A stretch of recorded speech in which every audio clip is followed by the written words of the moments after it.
In a game that drew the eyes of the entire basketball world, Angel Reese's flagrant foul on Caitlin Clark became the most talked about incident. Opinions were divided, with some labeling Angel as jealous and bitter, while others defended her actions. But what truly happened on the court, and why did it become such a big deal? The game was intense from the start. The Indiana Fever and the Chicago Sky were battling it out in one of the most watched WNBA games in decades. The stakes were high, the tension palpable, and every play mattered. Amidst this, Angel Reese committed a foul on Caitlin Clark that had the entire basketball community buzzing. Angel was adamant that she did nothing wrong. "I'm always going for the ball," she said in a post-game interview. "I can't control the refs." Can you kind of, in the flagrant, did you feel like that? The basketball play.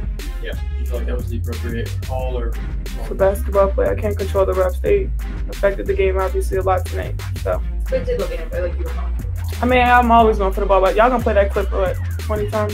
This statement highlighted her frustration with the officiating, which she believed heavily influenced the game's outcome. The media replayed the clip of the foul repeatedly, further fueling the controversy. Angel wasn't just upset about the foul itself, she was also frustrated with how the media portrayed Caitlin and the apparent bias of the referees. "I think we went up really strong a lot of times and didn't get a lot of calls," Angel remarked. "Going back and looking at the film, I've seen a lot of calls that weren't made." She felt that some players received special treatment, which only added to her sense of injustice. I think we went up really strong a lot of times and we didn't get a lot of calls. And going back and looking at the film, I've seen a lot of calls that weren't made. I guess some people got a special whistle, but just being able to play hard as best as we can.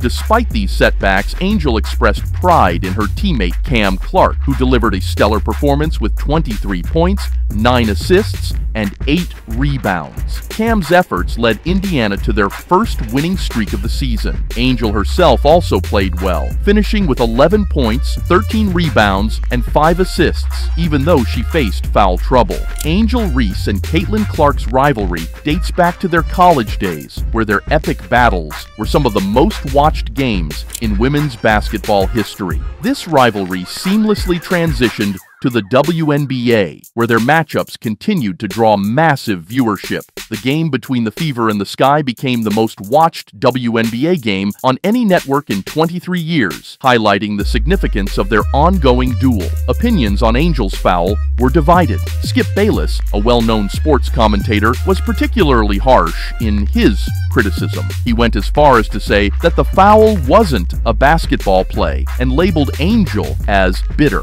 "Her post-games reek of jealousy and bitterness," he commented, painting Angel as the villain in the narrative. Now I listen to her post-games, and yeah, she's become the villain. I don't think she wants to be the villain, but she's become the protagonist, the opposite. She's the instigator. She's the instigator. 100%. Her post-games reek a little bit of jealousy and bitterness. That's how it comes. On the other hand, Paul Pierce took a different stance, suggesting that Caitlin might have gotten into Angel's head, causing her frustration. She didn't get the call she wanted. She was just looking at the ref, throwing her hands up, and she was a little frustrated because her team's not doing well this year, Pierce explained. She didn't get the call. She out there like Luka Doncic. No, seriously, she was. She just looking at the ref, throwing her hands up, and she was a little frustrated for the simple fact she wasn't getting the call and for the simple fact that her team's not doing well this year. But you know, she's playing, she's being herself. This perspective highlighted the mental and emotional strain players often face during high-stakes games. Despite the controversy, Caitlin Clark maintained a level of respect and composure that impressed many. She acknowledged Angel's impact on the game and praised her abilities. I think, what she's done with her platform has been absolutely incredible. I've played her for a very long time, and she's been a tremendous player. So, it's been fun getting to compete against. I think it's been really good for the game. Caitlin's response to the foul was focused and professional. "What's going through my mind is I need to make these 2 free throws. That's all I'm thinking about," she said. Her ability to stay calm and concentrate on her performance despite the heated environment, showcased her maturity and dedication to the game. While some criticized Angel, others came to her defense. ESPN's Andrea Carter and Stephen A. Smith were among those who saw nothing wrong with Angel's action. It was a basketball play, Andrea Carter stated, pointing out that physicality is a part of the game. It was a basketball play. I mean, that was the one thing, going back to the Kennedy Carter foul, what was the one thing we were all going crazy over was that was not a basketball play. Yeah. Those plays, going for a block shot, clipping somebody in the head, Asia Wilson's gotten scratched across the face, Skylar Diggins-Smith's gotten elbowed in the mouth, like, it's a physical league. Stephen A. Smith echoed this sentiment, noting that the media might be trying to manufacture drama between Angel and Caitlin for the sake of headlines. Again, it's a basketball play. She can be upset about it, but it's a hit to the head, and that's what they're doing in this day and age. The call was correct. The call is correct. The game is a little bit different. That's number one.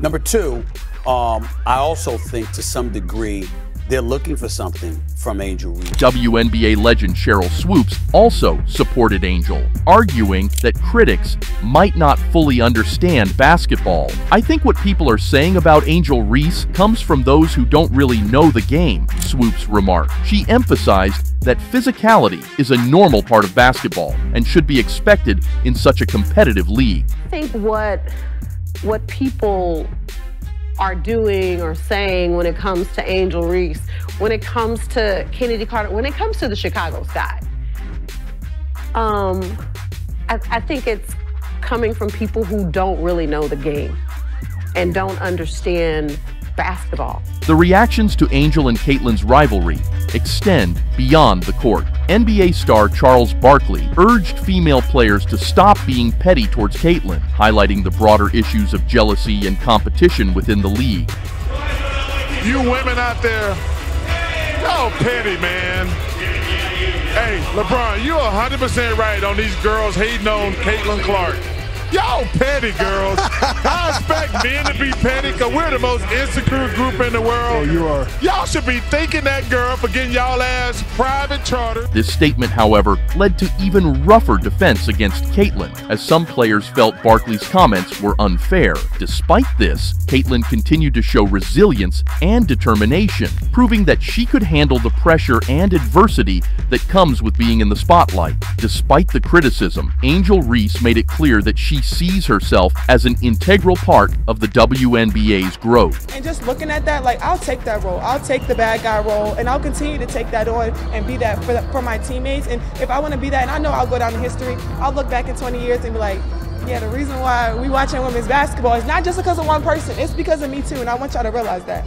Like, it's not just because of one person.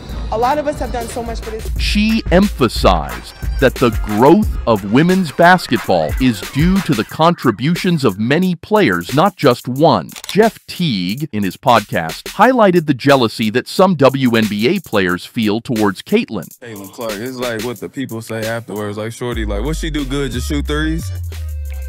It's like, nah, nigga, she got y'all charter jets.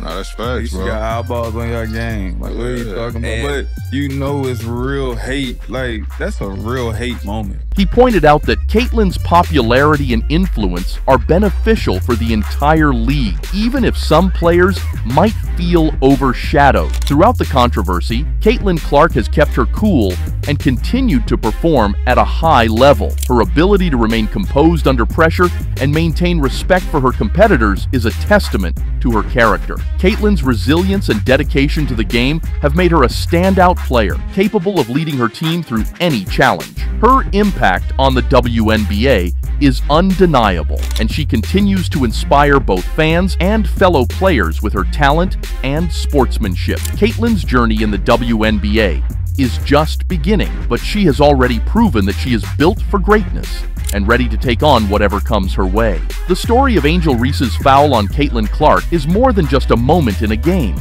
It's a reflection of the intense rivalry, emotions, and respect that define competitive sports. While opinions on the foul vary, one thing is clear: both Angel and Caitlin are crucial to the growth and popularity of women's basketball. Their rivalry captivates audiences, drives viewership, and pushes the game to new heights. As the WNBA continues to evolve, players like Angel Reese and Caitlin Clark will remain at the forefront, shaping the future of the league and inspiring the next generation of athletes. Whether viewed as heroes or villains, their contributions to the game are invaluable, and their stories are far from over.